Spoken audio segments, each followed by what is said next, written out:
back to the Night Scooby Show, and tonight I'm going to be celebrating the 55th anniversary of Scooby-Doo with a review of the very first episode ever made, What a Night for a Night. This episode finds Shaggy and Scooby discovering an empty suit of armor that was headed to the local museum. They enlist the help of their friends, of course Daphne, Fred, and Velma, to help them deliver the suit the next day. They soon learn from the caretaker of the museum, Mr. Wickles, that there might be a curse that every full moon the Black Knight comes to life. They soon think that there's something very odd happening at the museum, and they set off to solve the case. I will say that this is a pretty decent first episode for Scooby-Doo. I think it really sets the premise and what audiences can expect from a show, and it does that really well. You can definitely tell it's basically a group of teenagers with a talking dog, and they solve mysteries. I also really enjoyed how in this very first episode you do get to start to see the Mystery Inc. gang's personalities. You get to see what type of person Fred is, Daphne, Velma, Shaggy. I also didn't really know that they're really good at gymnastics. That was an interesting fact, as they're breaking and entering into the museum, which is funny to think about it. That's how they solve the case, by breaking a law to solve a case. I think the cops will forgive them, right? I find it really hilarious.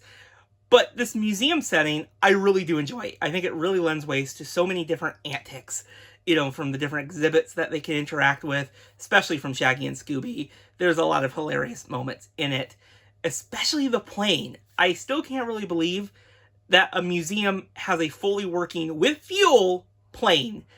That just seems like a liability waiting to happen, but it did help Mr. Inc. solve the case. But seriously though, kind of hilarious when you think about it.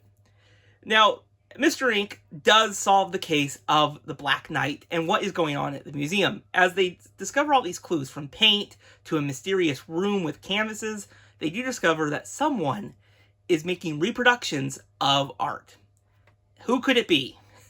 In this episode, it's very simple. It's a very simple mystery to solve because there's only a couple suspects, right? There's Hyde White or Mr. Wickles. Well, it's discovered that it is Mr. Wickles. They are using the disguise of night to commit these crimes. They're definitely selling fake art pieces, and Mr. Inc. stops them in their Black Knight disguise.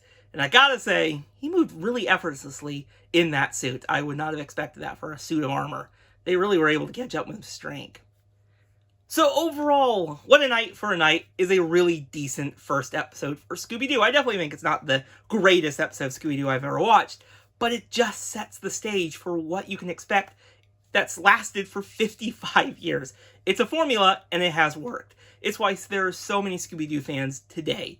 It's because of this very first episode, where they solved the case of the Black Knight.